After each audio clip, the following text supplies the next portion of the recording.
This is Earthmovers with Allison Mariella Desir, Stephanie Flippin, and Verna NezBegay Volker. A trail podcast reclaiming the narrative.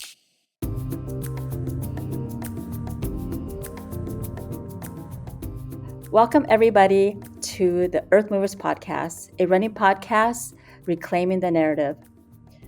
I am your host, one of the co-hosts, Verna NezBegay Volker. Before we start this podcast, because I'm very excited about this conversation, I first want to give a shout out to Ultra Running for their sponsoring this podcast so that we're able to share stories like what we're going to hear. If you want to know more about Ultra, you can go to www.ultrarunning.com. So anyway, I'm very excited about this conversation because I know these two, not one, but two Native women, I think in the last couple of years, and I've actually, met one of them probably less than a year ago. And I'm excited because we want to share their story about running the Cocodona 250, which is 250 miles, ultra running across Arizona's mountains, desert, and canyons. This journey wasn't just about endurance and miles.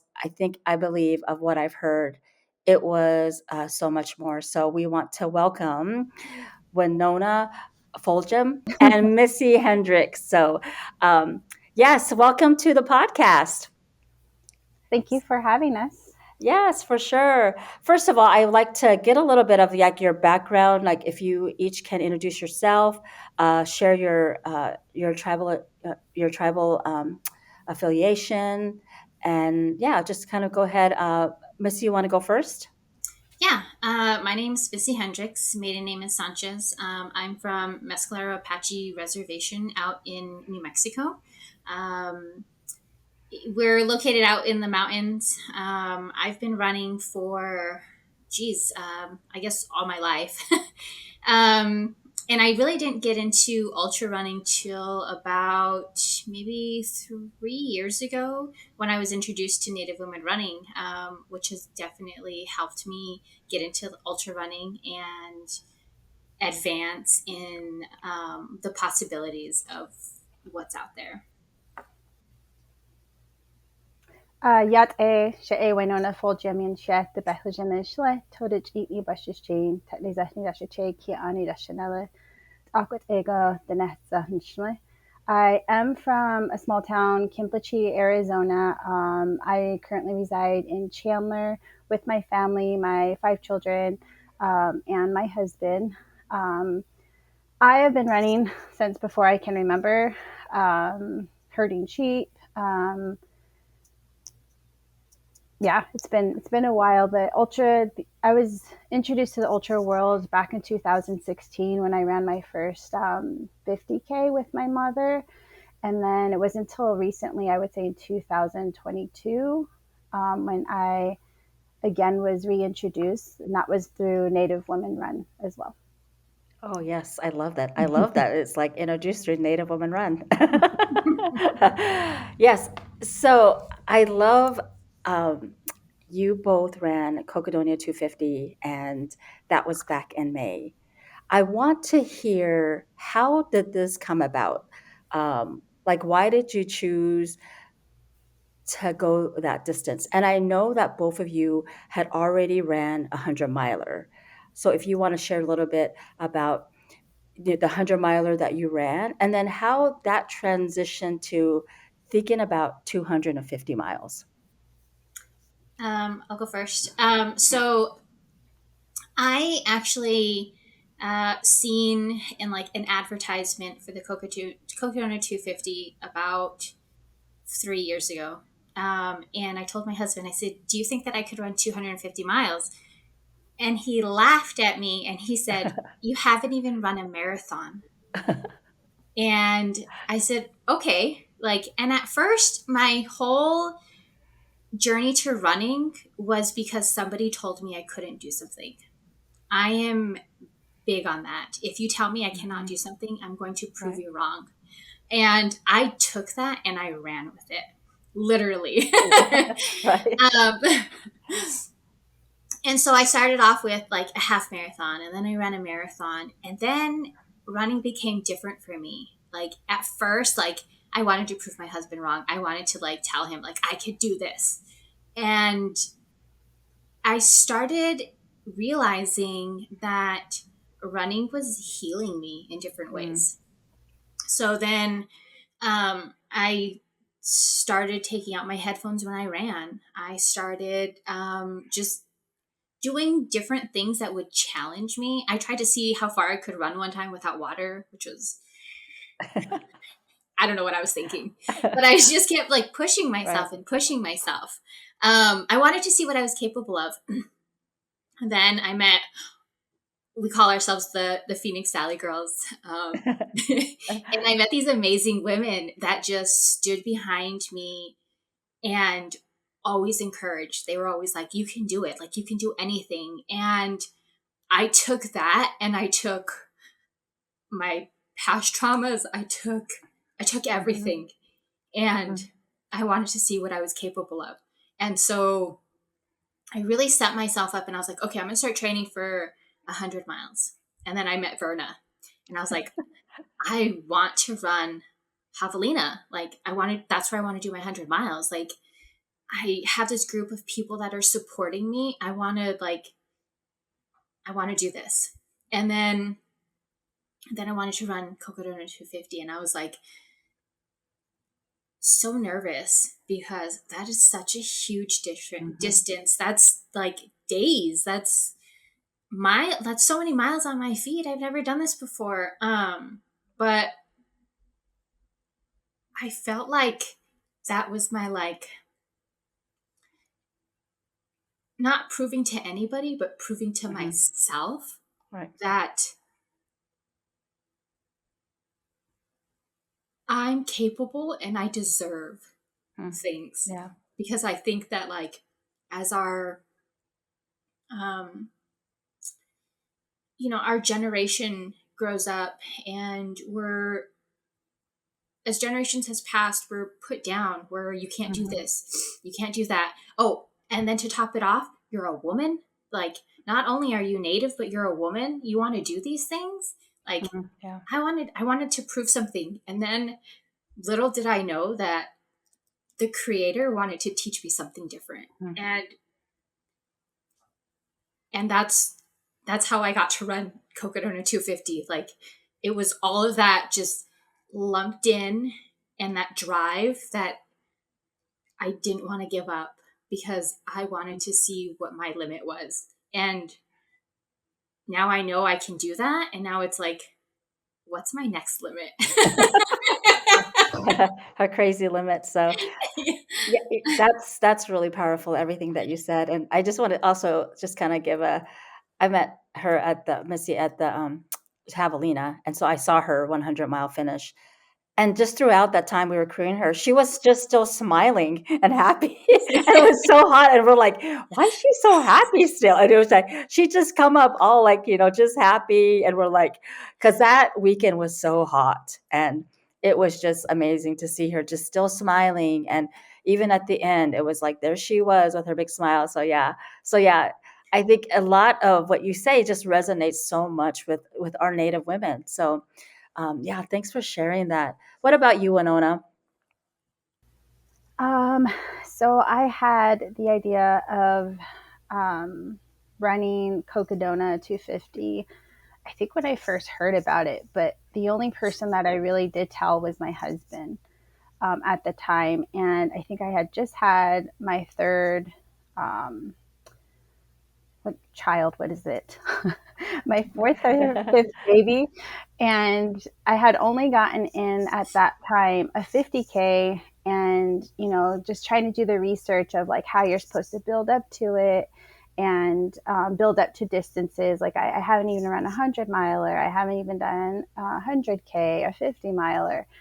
And I think just putting everything into like milestones, like, okay, I completed a 50K years ago. I know I can at least run 30 miles. But the idea of running 100 was just it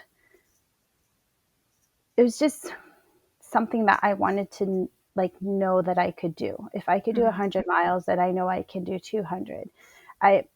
We call it running math, and it doesn't make sense, but it does.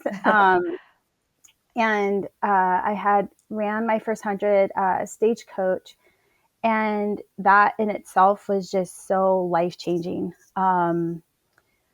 Just everything about the connection that I had with myself. I was going through kind of like an identity crisis. Like I was a very young mom. I became a young mom, teenage mom. And so like right out of high school, I had big responsibilities.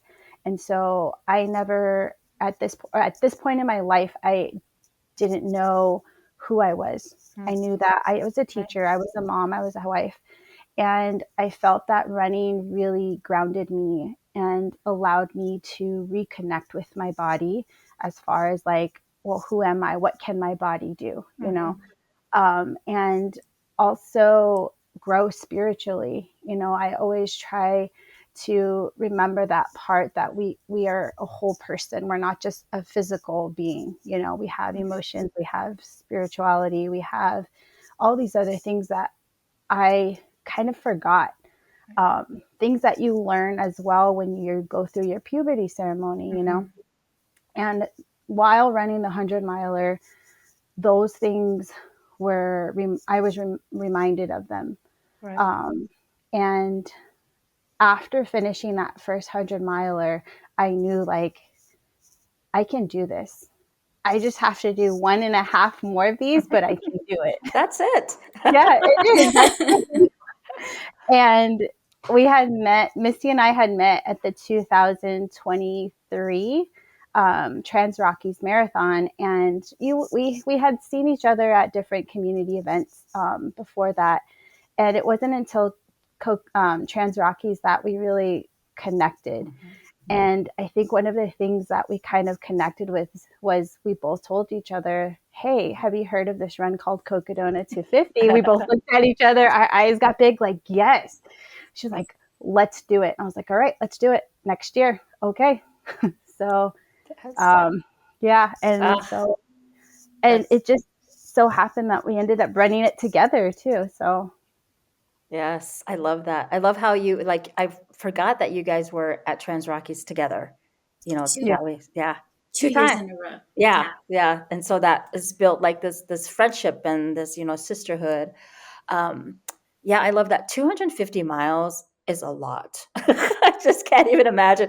But I want to hear each of you and how I want to focus on the physical part. Like, how did you prepare for 250? And then we can go into like the spiritual part, because what I hear and what I've known as, Native Women Run, and all the women that I work with, it's I think Native people in general, we look at running in a different way. It's more spiritual, it's more healing. So I want to just hear from you each, like physically, how you train for that, and then just kind of go into how it maybe connected you spiritually, or how it connected you to your culture. Missy or Wynonna, you want to go? Yeah, I'll go first. I did a lot of strength training, which was, I think for a while I was only doing strength training. I wasn't focusing on a lot of running. I did keep running, I was running maybe 6 miles a day, not just 6 miles, but I was running 6 miles a day. And the weekends I do long runs, but I mainly focused on building muscle and that endurance. I know you didn't ask, but with food, like For sure. I really narrowed down what was best for me, because I had I just would eat whatever. I ate a lot of junk food. And I started noticing okay, if when I eat these things, I run better, I feel better. And so I started really narrowing down what was good for me, what worked with me, what made me feel better. And those days that I ran, okay, what did I eat prior to that? And my strength training, I first started really building muscle. I was trying to pack on a lot of muscle as much as I could. And then as we got closer to Cocodona, I really started running more. And I started working on the smaller muscles, like your hips, your knees, all of the things, all those like ligaments that like hold things together. Because you always think of like, okay, my legs need to be strong. Right. Yes, but there's also all of the finer muscles that when those give out, that could ruin your run. Like, and I focused on my feet. I really dug into like feet care. I always told my husband, I was like, I need to go get a pedicure for my feet.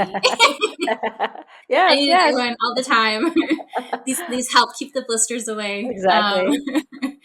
But in reality, like you have to take care of your feet, like For sure. and then really trying to like stay hydrated and how to do that, and what that ratio is of water to salt, or what electrolytes do I need, or I don't want to overdo it on B12, but do I need a little bit more?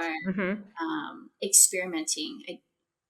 My husband and I did a lot of experimenting on myself to figure all of these things out, and it was trial and error.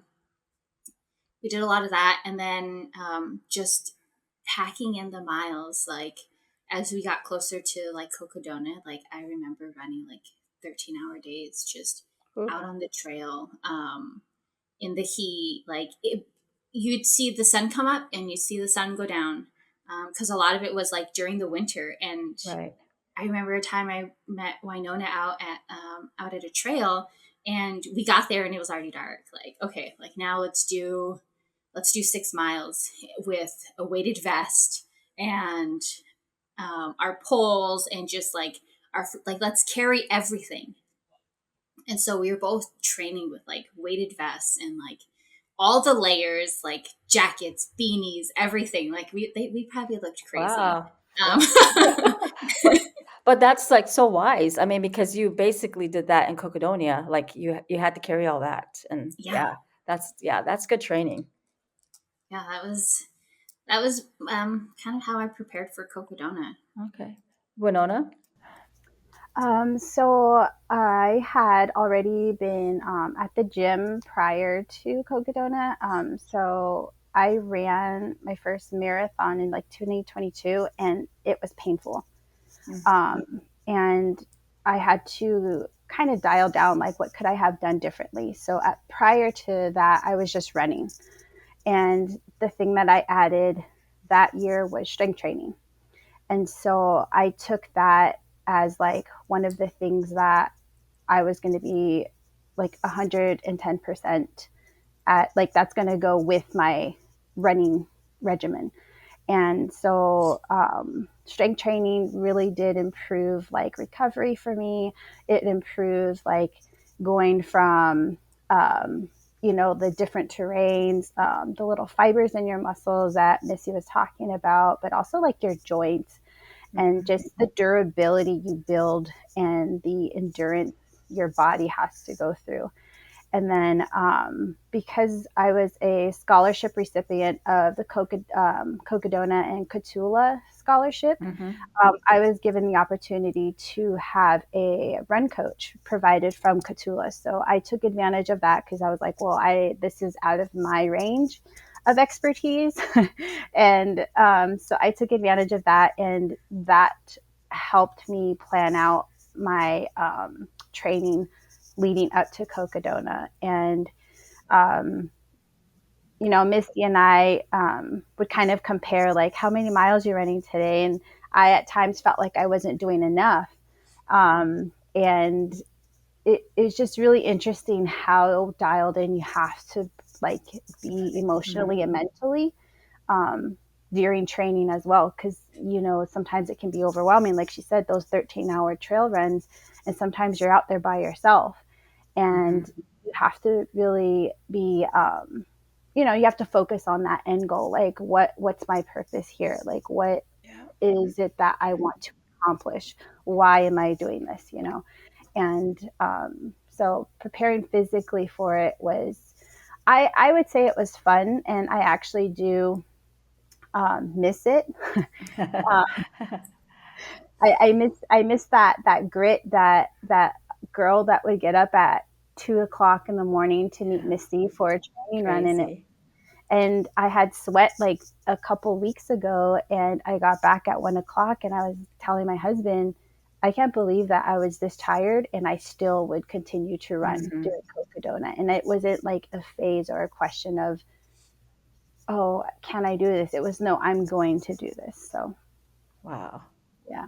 I love it. I love that. So, just a little pause here. We just also, again, want to give a shout out to Ultra Running, who is the sponsor of this podcast.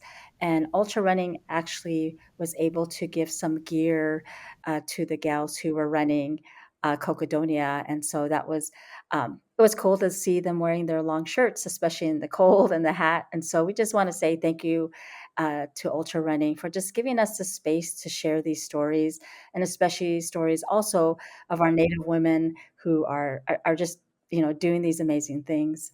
As we go back to the physical part, we talked about the physical part, but, going on to the cultural like practices and traditions that you used, I think that was really highlighted online and just through your journey at Cocodonia. And when I was able to like just see where you guys were at, um, I really, I really was just moved by that. And I think a lot of people were, because it's different. It's different in the ultra running space or trail space to see, someone having the drum while you're running. So, Wynonna, I want to hear your perspective, because I know your mother was there the whole time, right? The 4 or 5 days, and she used the drum. And yeah, share a little bit more about your cultural, your traditional practices that you used through Cocodonia. So, like you had mentioned before, a lot of, when Indigenous runners, we run to connect with the land, to connect with ancestors' spirit, to connect with ourselves. And my mom, whenever she can, she'll come with me to runs, and she'll bring her drum. And the drum is a representation of that grounding. Because, we're told that when we're out there running, our spirit kind of leaves our body, because we're making connection with a higher power, with the creator. We're out there and in the land, And so whenever we had returned to the aid stations, she would drum, because then it would kind of bring that grounding, like, okay, now we're grounded. And it's also a way of waking up the little fibers and the DNA and the muscles in our body, because whenever she would come up to us and drum, you can feel it, like you can feel the vibrations of the drum. And that literally was so awakening. Like at the time when I came in, like so tired, so sleepy, and she would come and drum, it was like just that awakening of just, you feel it like in your every part of your body and your muscles, and it almost like literally felt like massaging your muscles. And it was just so like, I can't even explain it. But it was just so it was so beautiful just to have that there, being in a space that we're not really represented. And being able to express that part of our culture in something that we have always done for hundreds of years. And the fact that we were just able to just be us, we weren't out there to get on the podium. We weren't there to make records.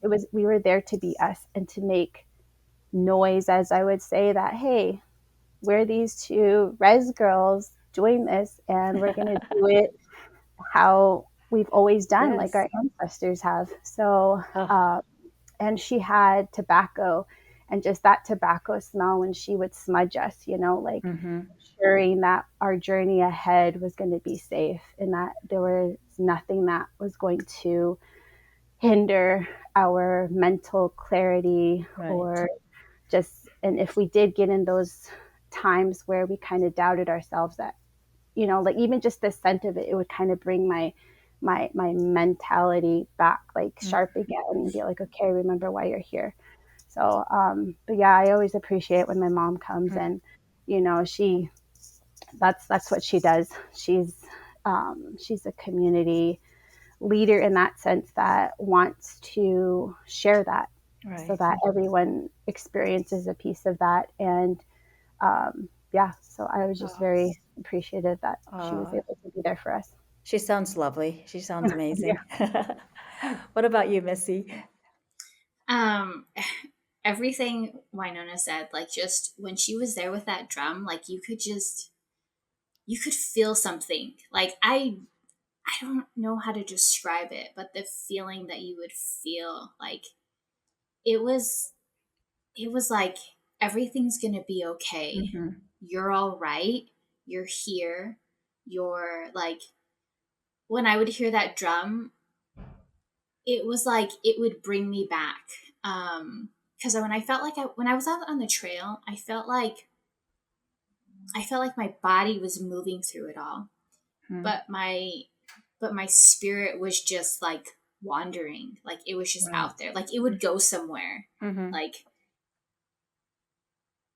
I can't say that I was there and I was on the trail, but like all the days just meshed together. Yeah. Like I was like, oh, what aid station am I at? Like, what am I doing? Like, I don't ever really remember asking like how many more miles or what mile are we at or anything like that. It was just like, I just knew I had to keep moving.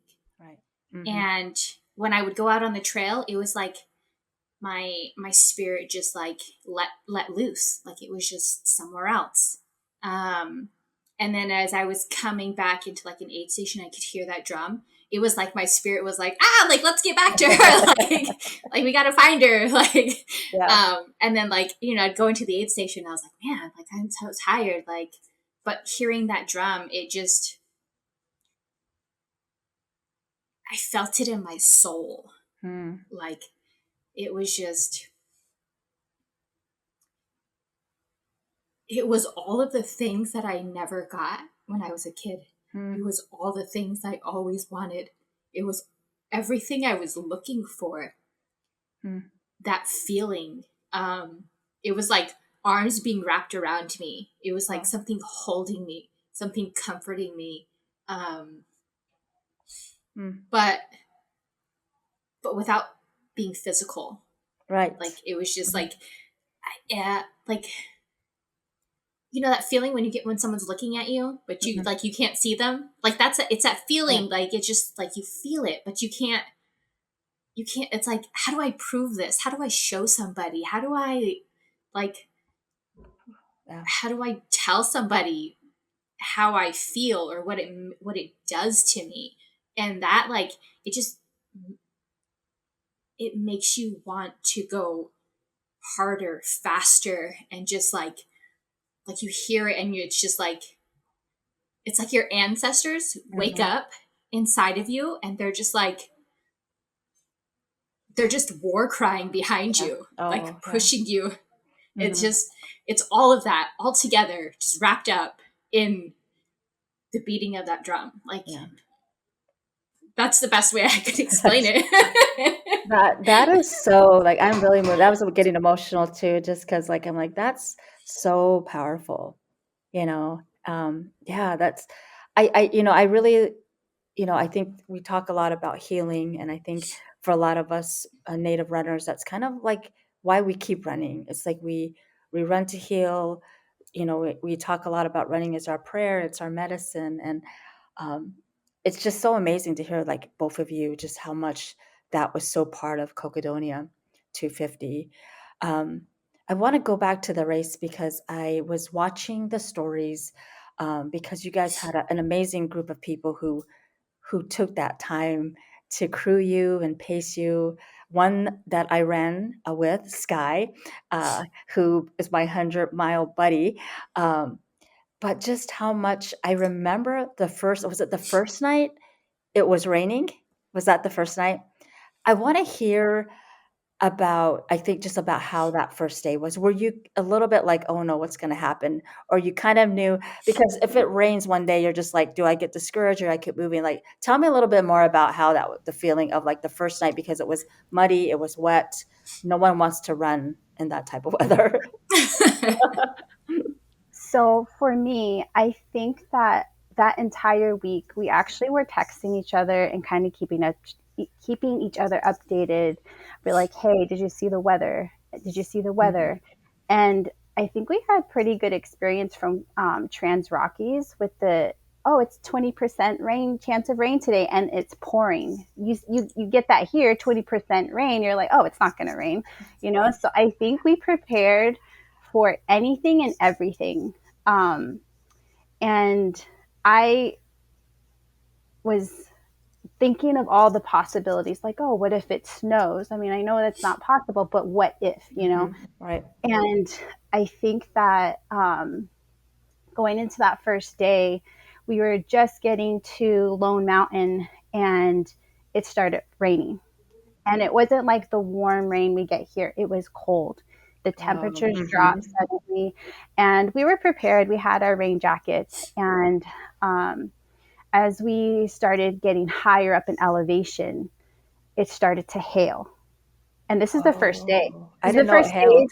Yeah, this is the first day before we even got to Crown King. And so we just kind of looked at each other and started laughing. And we're like, how awesome is this that we're out here and it's hailing? And we just kind of made it fun. We're like, okay, we'll just keep going. And I think in the back of both of our minds, but I know I could feel it. We didn't want to tell each other. I was like, oh my gosh, my fingers are getting so cold because I didn't bring my gloves. And by the time we got to the very top Lone Mountain, my fingers and my hands were so frozen, I couldn't even like get anything out of my bag. And I was watching Missy as she was trying to she was trying to put her poles up and her fingers were not moving. And I'm like, here, like, let me help you, as if I could do it any better. And we kind of just looked at each other and laughed. And we did say earlier on in our training, like, man, I wish we could run in snow. And so I think that we kind of had that in the back of our heads and just looked at each other and laughed. And then we had some things to nibble on, and then we're like, all right, it's 4 more miles till we get to Crown King. We got to keep moving because we both started getting really cold. And so we got to Crown King, changed out of our clothes into warmer clothes. And I think at that point, we weren't really sure, like, is it going to snow all night? Is it going to rain? So we literally prepared for anything. And it did. It rained that entire night. And we just kept trekking on. And the thing that kept going in the back of my mind is, this is what we are made of. You know, these are the obstacles our ancestors had to endure to get to their summer home, to their winter homes, to get food, you know. And I said, this is in our DNA. This is nothing new to us. And if you grew up on the reservation, you're walking 2 miles to the bus and it's snowing, you know, and you're walking in mud. Like that's how it is on the reservation. So for me, it wasn't anything new. It was just having to problem solve before we got to the next aid station. It was, okay, do I need to change my socks? Do I need to change my shoes? What's wet? What can I change? How can I stay warmer? And I think that just having that mentality of just taking it in, like, I have no control over the weather, but I control my thoughts. I can control what I wear. I can control how fast or slow I'm moving. I can control what I eat. I can control how much water I'm taking in. So just focusing on what I can control really did help that first night when it rained. And I think that just focusing on what you can control really does help, instead of looking at the big picture, which can really overwhelm individual, and especially if you're tired. Especially that early part when you're like, it's just like the beginning. So well, Missy, you said you were basically, you could even my fingers were so cold, like I couldn't even move them. They were probably moving, maybe, but I couldn't feel them. maybe I was probably, I don't know. And I remember asking her, like, do you want me to help you? Because I was trying to put my poles in my belt And I couldn't. I was like, I can't feel anything. And Tisha's like, let me help you. So I'm bent over and like we're both trying to get them in there. And I was just like, oh my God, like I can't feel anything. And I think just as Native people, like when something's wrong or like when we're hurt, like when you're in distress or anything, like you just find it so funny. And like that's all we did. That's we true. just we just laughed. Like it was it was sad, it was funny to us. It was like what's and we really like we're thinking like what's next? Like if this is the beginning of it, what did we get ourselves into? Right. Right. Oh my goodness. I think too, I think, for our listeners, oftentimes, Native people, we use laughter as part of our like coping. I guess we cope with things. And so instead of sometimes the serious parts, we just end up laughing about it. So I get what you're saying. I can't even imagine you guys just giggling like, okay, what's going to happen now? Um, I love that, the stories that, about Cocodona and going back to our cultural.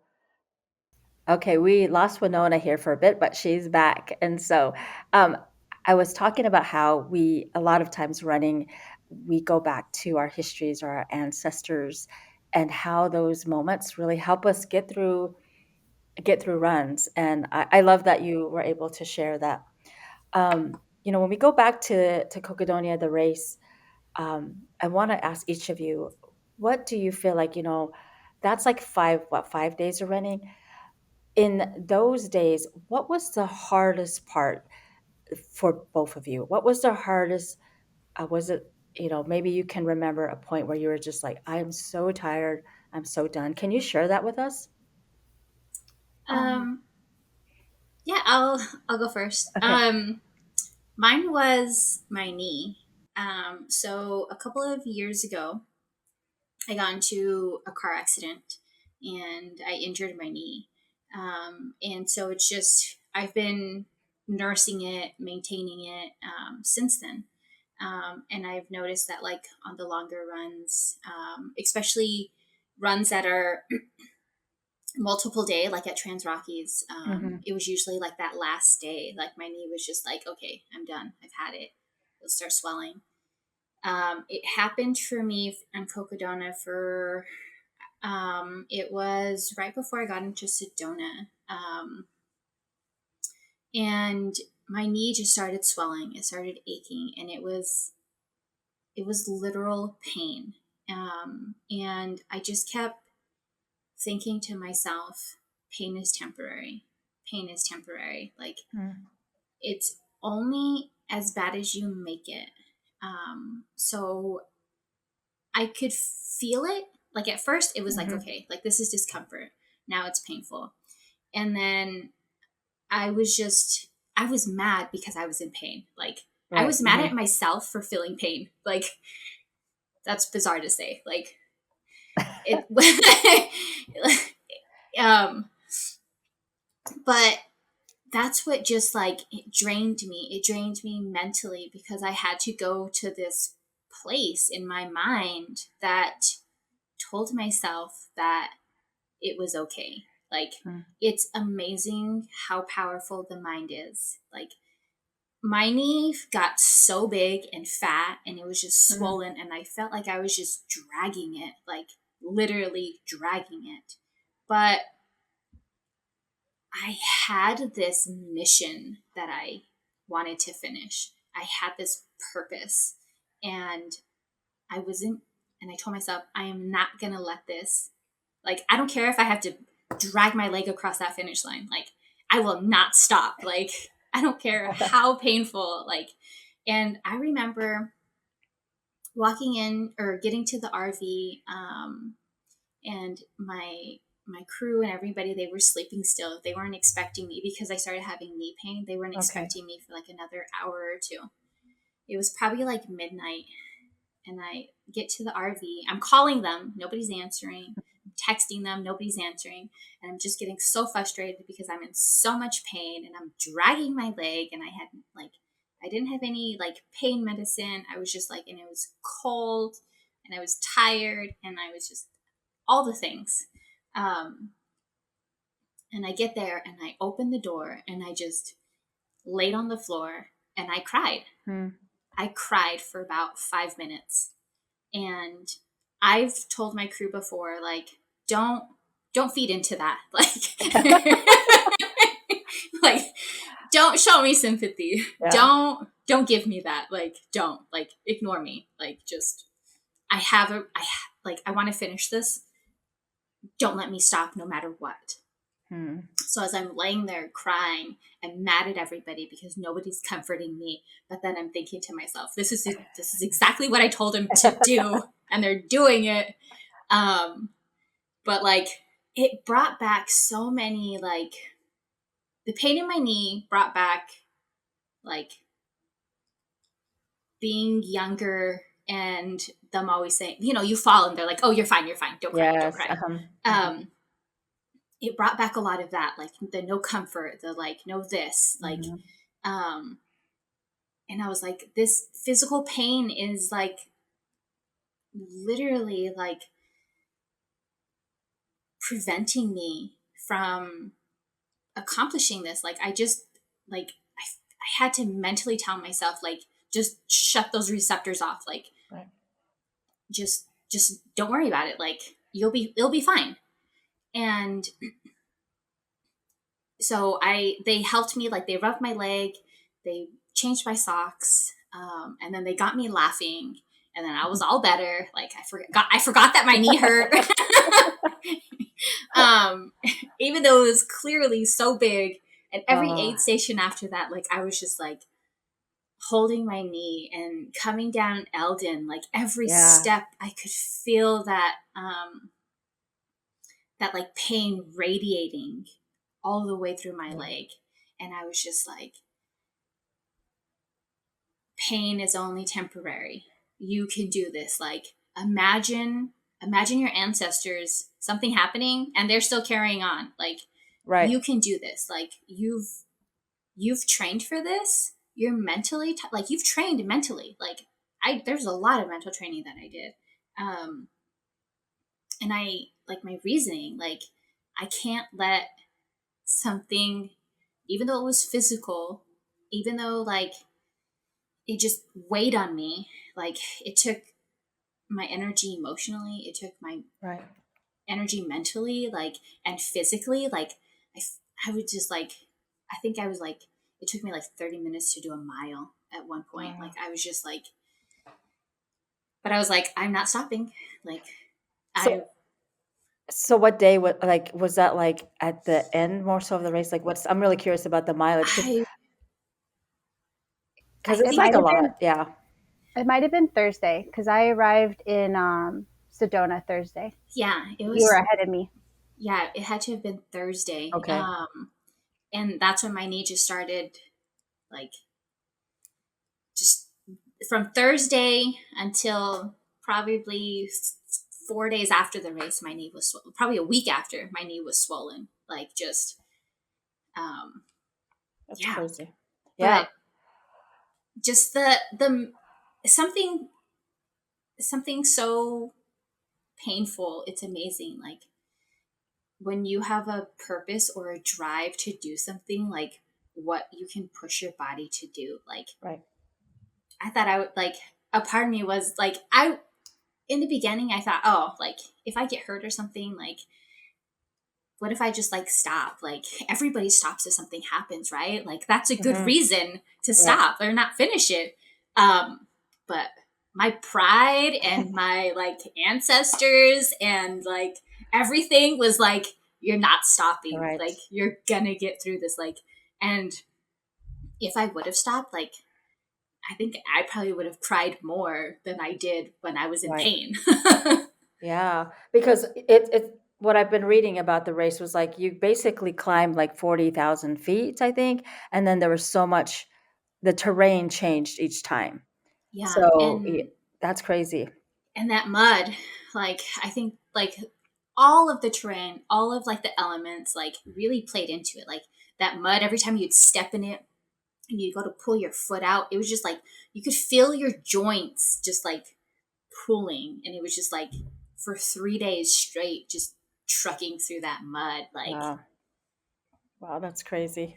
That's so crazy. Wynonna, what about you? What was your hardest moments? So my hardest moment would have to be night 3. So she was talking about the mud, and the night before, so night 2 was a 16 mile, I could be exaggerating, but it was 16 miles of just mud that we had to trek through before we got up Mingus. And like she said, like it was that clay mud where you would just sink in and then you pull your foot out and mud would just be attached. And so you have like 2 pounds of mud.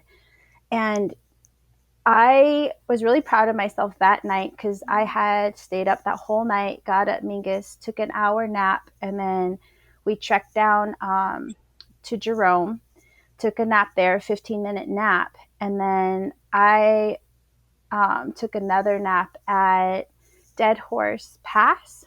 I would say like a maybe 30-minute nap. From Dead Horse Pass to Deer Pass was the hardest night that I have ever experienced. The 200 milers that I ran, I had some, challenging stuff there, but that night was hard because a lot of things that I had forgotten, like as a child, now a mom, started to come up. That self-doubt, that self-worth. I started telling myself, oh, you didn't train hard enough because you're tired now. Like you're weak now because you're tired. You're not moving fast enough, so you didn't train hard enough. That those like negative thoughts started reeling in, and I had to really I cried. I cried that whole night. I cried from that aid station to the other. I think it's like 12 miles, and it felt like it took forever. And at that time, my pacer, Mariah, she did so well holding that space for me. She didn't, um, she didn't, like Missy said, she didn't give in to that. She just let me do what I needed to. And every now and then she would check on me, and then I would just kind of give her a nod like, no, I'm okay. And then I eventually started talking it through. And I said, man, I'm in a dark, deep space right now. She said, just keep going. And I said, okay. And I just kept my eye on her feet and her light and just kept going. And there was so much of me that just wanted to stop. Not stop because I was tired, but stop because the emotions was just so much to where, like, I think at one point I just yelled out. And then once I did that, it felt better. And I just allowed myself to cry. I think because before, as a child, I was always, I don't know, whenever I got in trouble, it was like I never had the chance to explain myself, to express myself, to express my emotions. So it was all just kind of kept in to where even if I was hurt, like it was like, okay, just breathe. You're not hurt, kind of like Missy was saying. Or if it was something like I got in trouble, but I didn't get to explain myself and tell you my point of view, And so a lot of that just was like a floodgate of just everything that I was feeling that night, of that self-worth. Like, am I worthy to express my emotions and my feelings? Am I allowed to feel this tired? I trained so hard. Yeah, you shouldn't feel tired, right? And so it was that battle, that whole night of just me with myself of, you are allowed to feel this way. You have come this far. You are allowed to feel tired. You did train hard. You have all these people supporting you that love you, that want you to finish. It was just that constant reminder, and just really trying to ground myself. I think at one point I turned off my light and I was just letting the night, that feminine energy, that grandmother moon, the stars just embrace me in that darkness. And when I opened my eyes, it was almost like reset. And then I started to go again.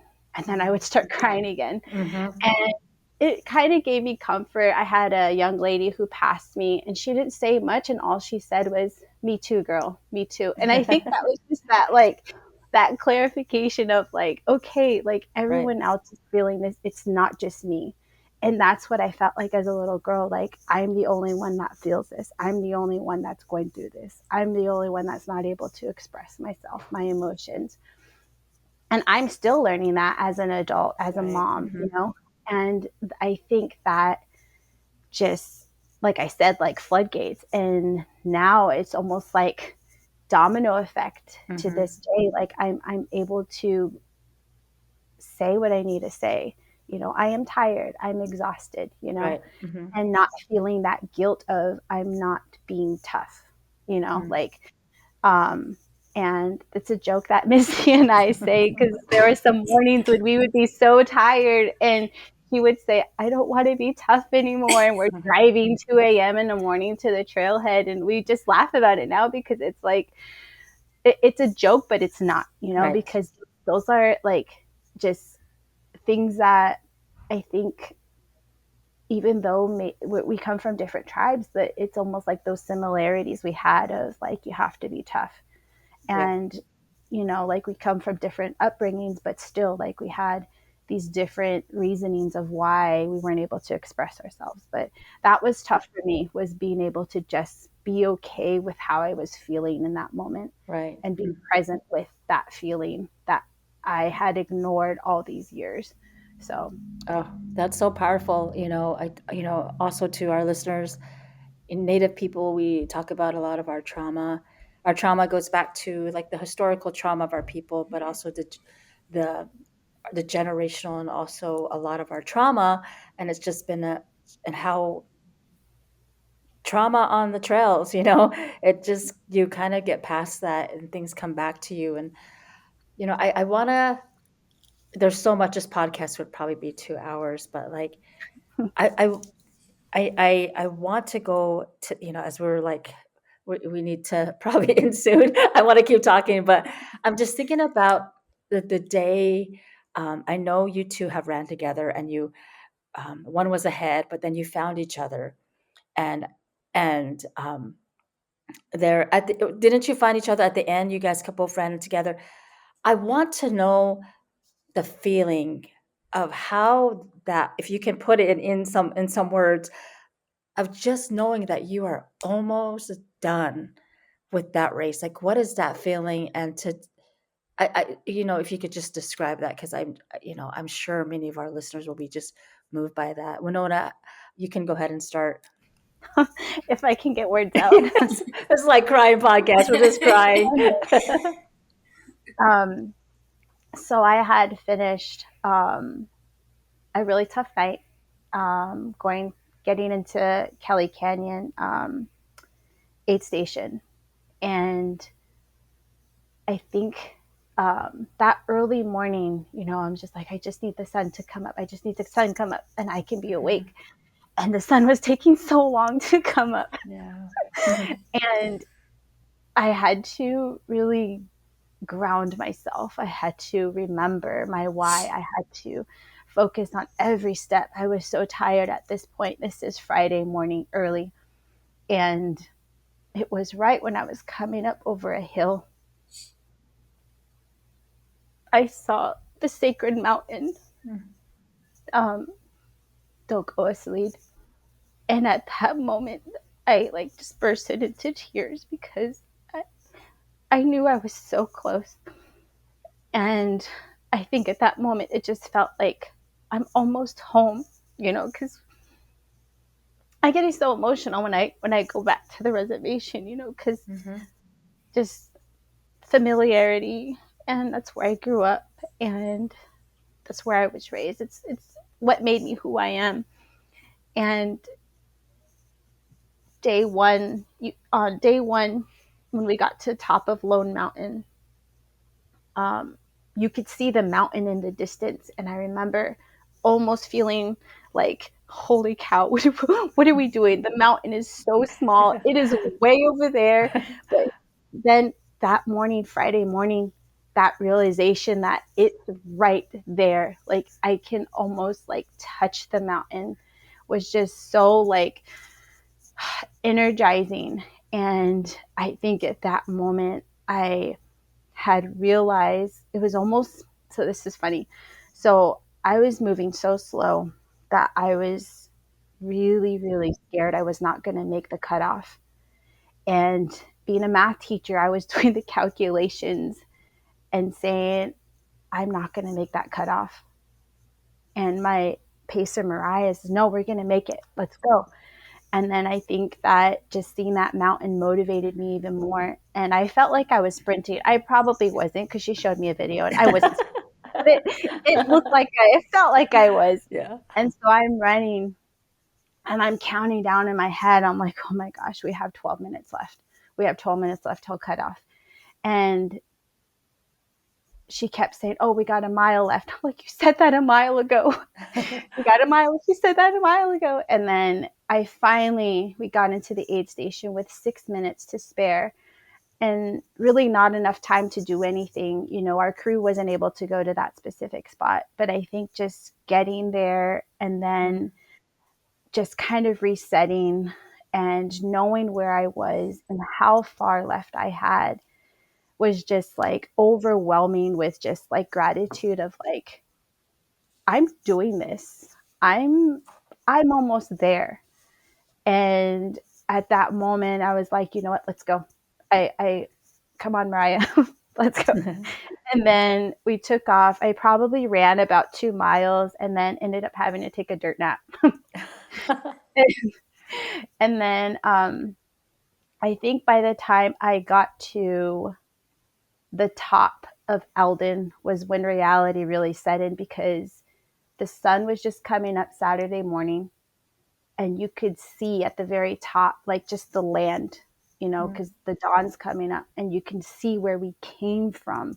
And just the fact that 5 days ago, I was on top of one of those peaks looking in this direction and I'm now standing on that mountain was just that, just like there's no words to describe that instant feeling of gratitude of just, what did I do?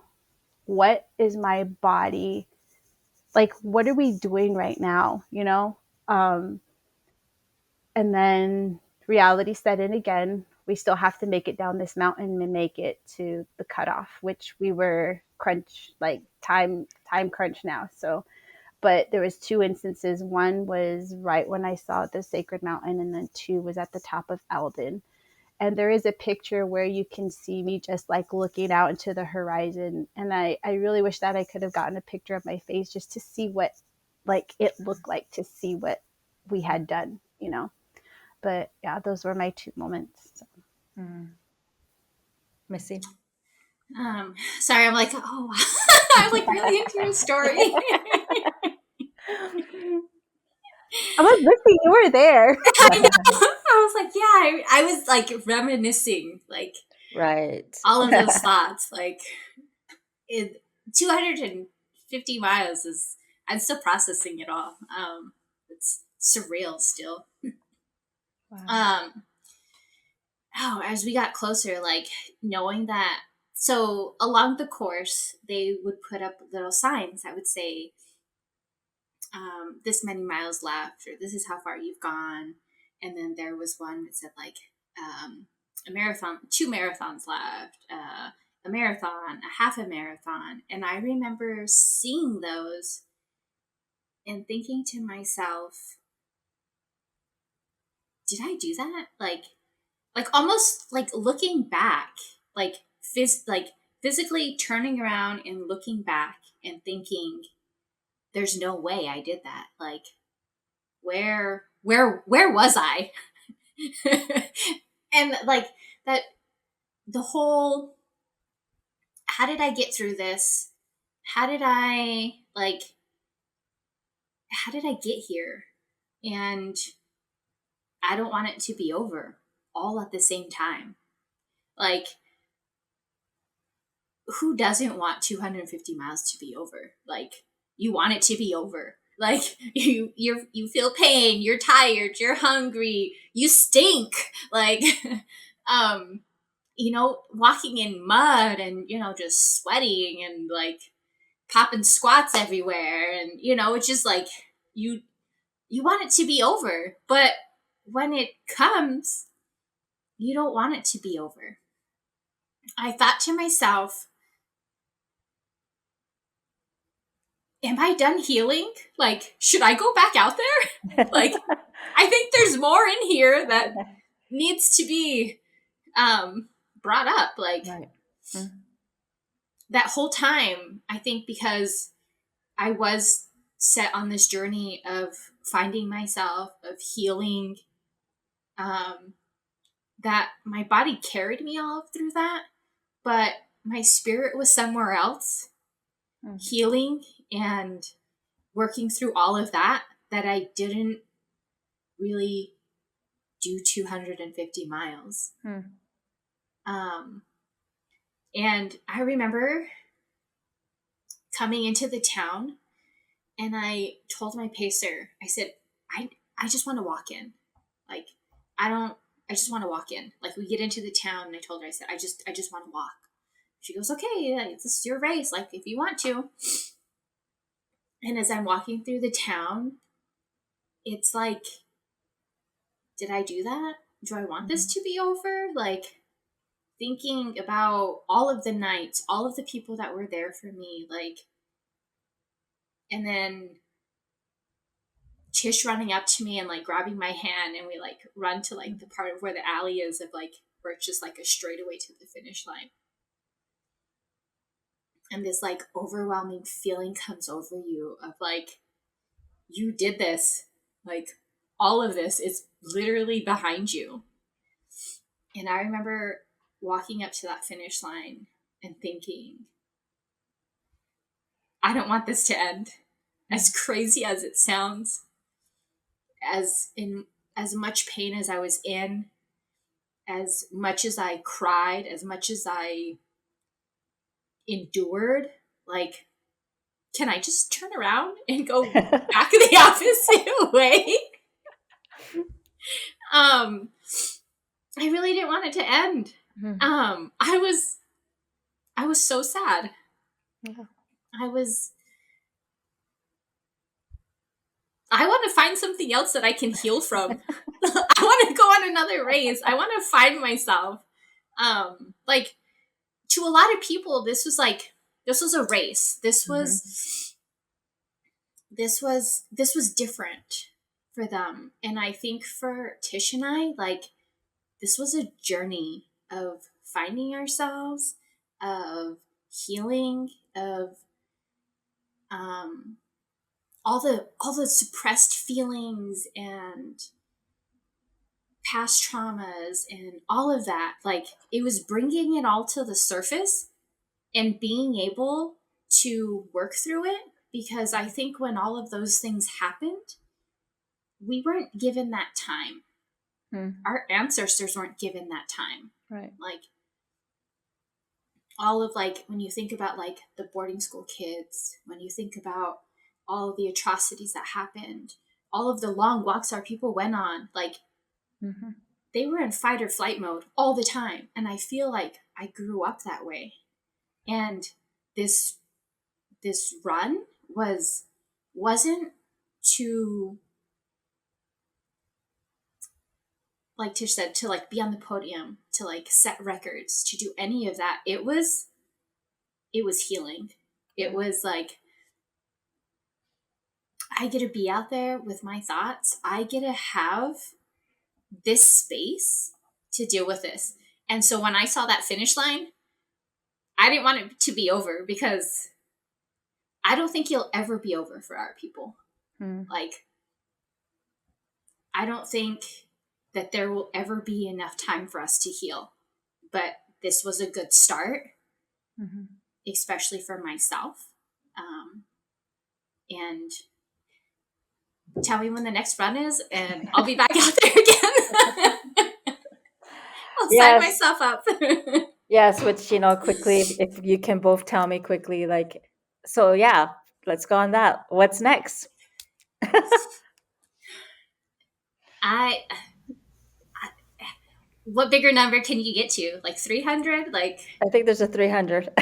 like Yeah, I want to do that. Like I would like to do that as well. I want Wow. to like I want to do with all the big ones. Like Yeah. I want to suffer. I think it's funny because, with the amount of, traumas, cycle through generations, I think this is our way of stopping, those toxicities and those traumas because, I grew up with an alcoholic father. Instead of dealing with everything that I had dealt with, I go run, because I know that that's where I feel more grounded and more whole. And running, and I mean, we could just, it's easy for us to just like, well, I don't know how easy it is, but it could be just, oh, we could just go out on a week and just go run.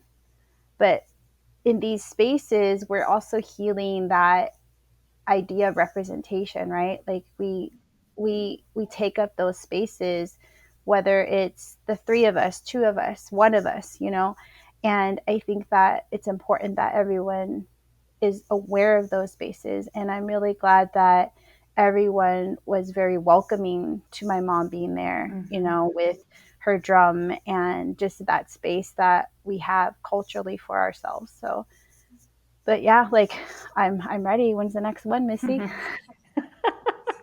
We just got to put out to the universe 300, Yeah, 300. I mean, we did manifest this 2 years ago, so maybe. Yeah.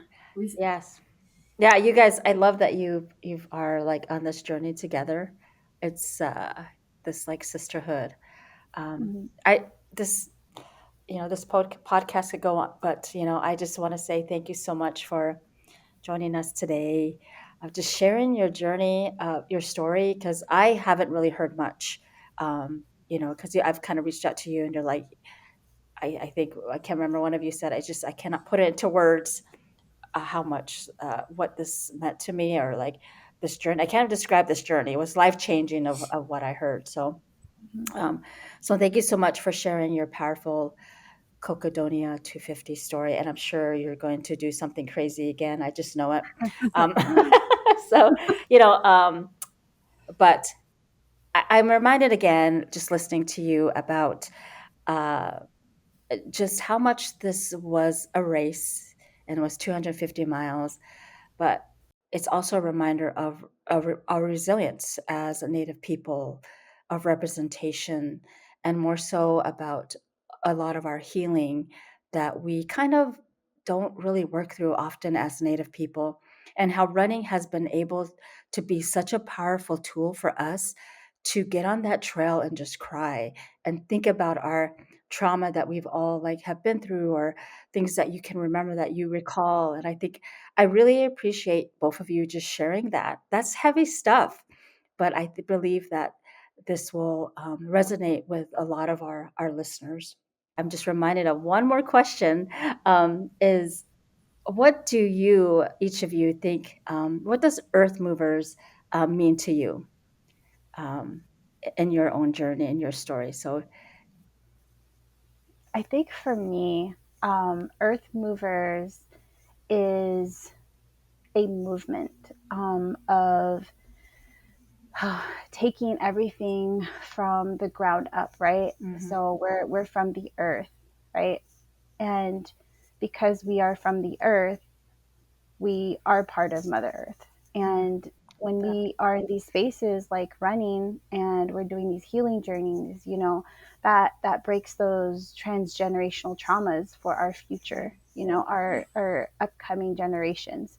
So Earthmovers to me is just that, moving in a way that reconnects us, moving in a way that realigns us as a whole being. So I love that. Yeah. Missy?